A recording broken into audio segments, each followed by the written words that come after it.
Everyone. Hi, everyone. I thought I'd give you a quick update on the California wildfires. I'm sure you've been following it, but my good friend Kit Hoover, who lives in Pasadena, California, I've been talking to her, I've been talking to other people. Hi, everyone, about the situation. And I realized I talked to Jacob Soboroff yesterday, who lives in the Palisades and was born and raised in the Palisades. Hi, everyone. But I hadn't talked to anyone in Pasadena.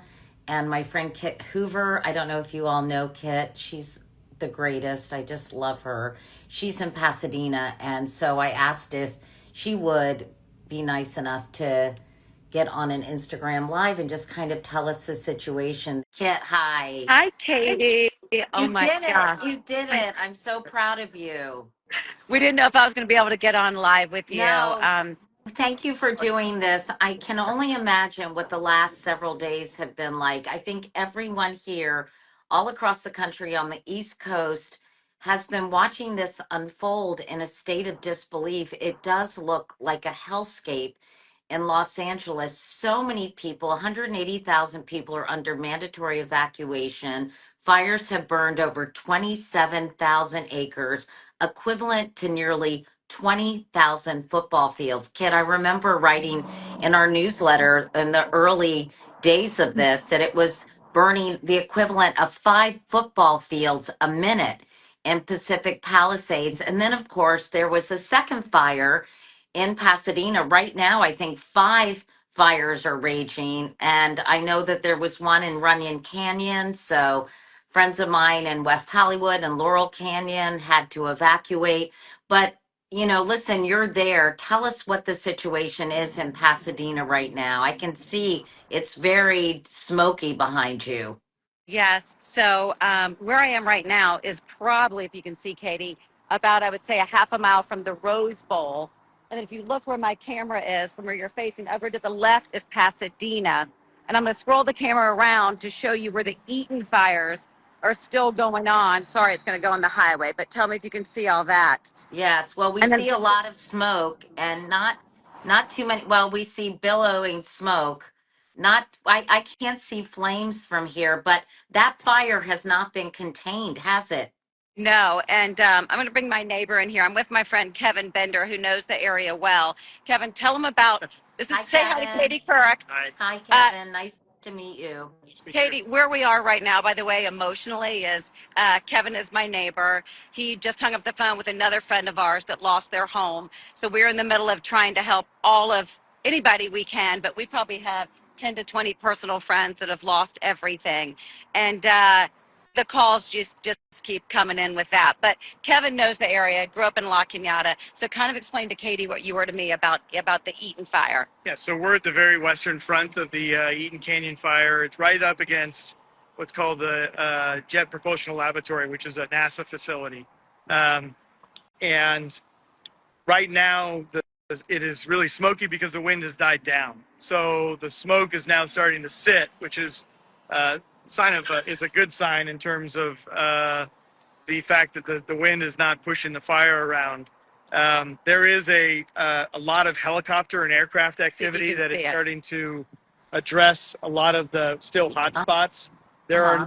There are not they've done a great job over the last 24 hours of hitting the real intense flame fronts, and they've calmed those down. But unfortunately, a lot of the neighborhoods up here that Kit is showing you Wish you could see. are areas that a lot of homes have been lost, and there's still hot spots that they're addressing. And I And know I was going to say Pasadena is such a I haven't spent much time in Pasadena. I think I actually went to the Jet Propulsion Lab to do a story once, but I have not spent much time in Pasadena. It's a beautiful community, a lot of historic homes, right? it's very historic. Altadena, I would say. Yeah, Altadena area, the north area that is up against the national forest, has a lot of 80 to 100-year-old homes that are beautiful neighborhoods, and just a lot of different areas that have been hit hard by this, and so nobody's been able to avoid it. So it's been hitting the fires and the communities up and down the San Gabriel Mountains. And And Kit was telling me when we were talking on the phone that a lot of people have been victimized by burglaries, that people are coming into homes after people have evacuated and stealing, which is so disheartening. What do you know about that, Kevin? So we've had it, at least in our community, because there's been announced, very publicly announced mandatory evacuations. You know, there has already started, we've had neighbors who have started to experience break-ins and lootings. There's been a lot of discussion and communication amongst the neighborhood about the fact that this is starting to occur. So spoke to the mayor. yeah, we're seeing people come back into the neighborhood to start to reoccupy their homes to ensure that, you know, those break-ins don't continue. But Katie, think about that. Here you are. We have nothing to complain about just being displaced, right? For everybody that's lost their homes. But you come back to your neighborhood that looks like a war zone, and then to see that you've been broken into. And Kevin was telling me earlier that a neighbor, was not the one next door down, that some are doing the smash and grab, and then some are just taking their time, which even more is disheartening to hear. So I was not prepared for that. So how are people, I mean, does it feel like it's 0% contained, right, Kevin, and Pasadena and Altadena? It's Altadena, right? Altadena. Altadena. Sorry, Yeah. I always say that wrong. But it's 0% contained for both of those fires, or that's considered one fire? So the Eaton Canyon fire, that's what this is in Altadena. I don't know the statistics, but I think what they've done here is, because we can see we are right on the San Gabriel Mountains, are part of the national forest. So what it looks like is that they've been addressing the southern front that is up against the communities, as well as the western and eastern front that is allowing it to spread, further west and east along the community line. But it doesn't appear that they're doing anything to try to address yet, just from a manpower, the northern front, which is just extending into the forest. So I would imagine statistically it might be still, very low percentage contained, but it does appear that they've made great progress in addressing the hot spots and fire zones where the houses are and the communities are. And both of you, your homes were spared, correct? Correct. Yes. Thankfully, so far. Thankfully. Yeah. We don't want to say anything because if the winds shift, Katie, we're all very cautious over here. But I will tell you, stand down here right now, there's barely any wind. Tuesday, you've never seen or felt anything like it. And so hopefully that they can make some more progress here. But all the first responders, you were just talking to people in our neighborhood, have been incredible. You definitely feel community. And I know, Katie, I'm accused of rose-colored glasses, but I'll take the love of community all day long. It's been disconcerting. Before I ask you about that, Kit, I wanted to ask you about the air quality, because it's very dangerous. Ellie, my daughter, has a little baby. She's out of the zone, which is at risk, although I said you should pack a bag because you never know. This is so unpredictable. But she's really worried about the air quality for her infant son. And you were telling me, Kit, that it's very acrid and very hard to breathe in many of these areas. Yeah, it's not great at all. And in fact, right now we should probably have a mask on. I put my glasses back on because my eyes were burning. Yeah, it you almost should be feels wearing a mask. When we're done, I want you to put your get mask on. But it's yeah, you can feel it, and I don't know how long that would take. You've survived a couple other fires, nothing like this out here for the air quality to get good, and so I would not recommend it for anybody. And Katie, it's got that weird feeling in the air. For anybody at home watching, what I would say too is, first of all, it's worse than you can even imagine. For watching the news, once we got to a safe place, it didn't even do it justice to the feeling that it was like. And then now, as things are starting to at least move a little bit forward, they're not contained by any means. Katie, it's that feeling of 9/11. We're like, the world is going on, you're going forward, but you have that feeling of devastation in your heart, is the best way to put it. You've been there, you know exactly what that part feels like. And Kit, even though you're home, thank goodness, and hopefully will continue to be okay, you lost your entire home in a fire in Connecticut several years ago. it burned to the ground. So you understand, not, I mean, and then you amplify that by thousands of people, and you really understand and appreciate what all these people are going through. I don't know what I would do to lead. I'm so sentimental to not have, things from my parents and, things from my dad and my grandparents. I think it must just be so heartbreaking for so many people. Yes, you and I talked about that, Katie, and we had a fire. We lost everything we owned back in 2007. And so, for anybody feeling it, it's an emptiness that's hard to describe and sort of, it's not only unfathomable, but to your point, you can't wrap your mind around that. It's too overwhelming to think about. But then what I was talking about with you this morning, I had a whole community that rallied around our family and really took us under their wing. When you lose a whole community, I can't even imagine what they're doing to go forward. So just on our end, like Kevin and mine, we're just opening up our homes when we can get back in there, anything we can do. This is really cool, Katie. Another positive is the high school where our sons go, their best friends, Loyola High School, they're opening it up to the community as like a shelter, and tell her what else they're doing there. Well, I think they're taking in a number of resources to be able to help redistribute out to anybody, not members, just members of that high school, of Loyola High School. It's anybody that has needs. It's available, and it's within the downtown LA, so it's in the middle of the city. So people who are affected by fires all over the place can go access it. And I love that, Katie. Like, that's just our high school. So everybody is coming together with the community. But yes, as far as losing, back to that, Katie, these people, these communities, I just can't even. I my heart, I feel for them. I know what it's like, and it's just, I guess, gratitude for having your people and your pets and your things, if you're lucky enough, is they say it's what matters, and it teaches us that. And I wanted to ask you about Kevin and Kit about Yeah. insurance. Are these people insured for this kind of damage? Because you think about the cost of rebuilding and in aggregate, the billions of dollars this is going to take for people to rebuild. This may not be in your area of expertise, but what do you know about that? Are most people insured? I've heard that a lot are not, and I was reading an article up near the Altadena. Sorry, we're on the side of the highway. That's okay. Just got soot in my mouth. Well, I was reading that a lot don't, because they'd raised the premium so much because of the high risk area.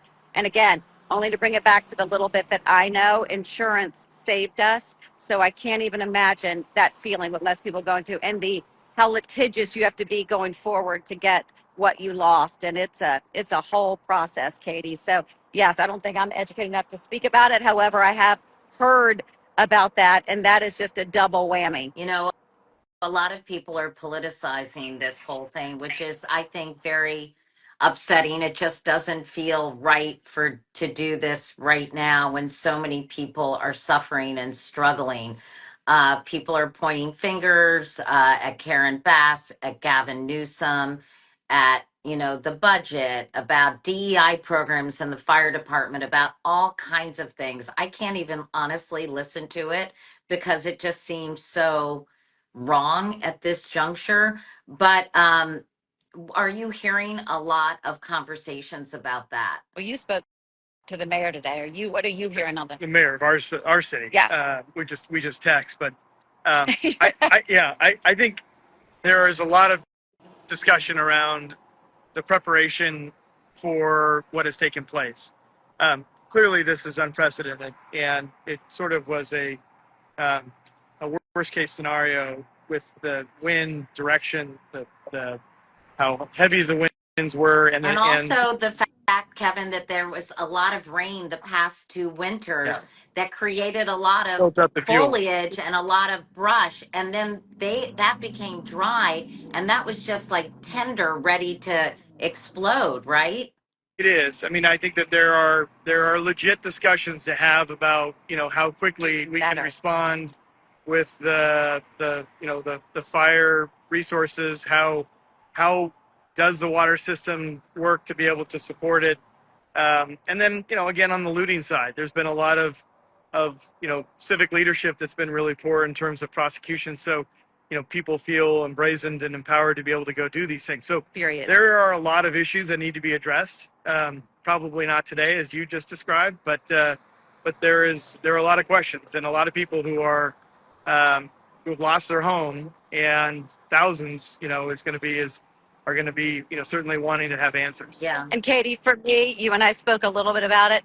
I think for me right now, and we'll get hate for this, but I just don't think it's a time right at this moment to be political. Let's try to come together. Let's help one another. The finger pointing, of course, is already starting. We can always do better, learn from this, but we are where we are right now. So I would rather focus on helping everybody and all these incredible, again, these firefighters and first responders, Katie, they're unbelievable. They're unbelievable. That's one of the things that's been amazing. I've already passed fire trucks from Napa, from Arizona, from other parts of the country that are actively engaged in this very, very quickly, because this has all only been about less than 48 hours. So it's amazing how quickly this has happened. So it is impressive, and certainly, we are thankful for all of the attention and the quick response from these agencies from other cities and states. And speaking of helping, Kit, there are a lot of ways that people can help. I think maybe people are under the false impression that these are all like movie stars and super wealthy people, and there are some of people like that who are very fortunate, but there are also people who are going to be really struggling and really in need of support. And we posted on my Instagram all these different places where people can donate. I'm going to donate after we're done with this conversation, but even 10 or 20 or whatever, Anything. if everybody could open up A their cup of hearts coffee.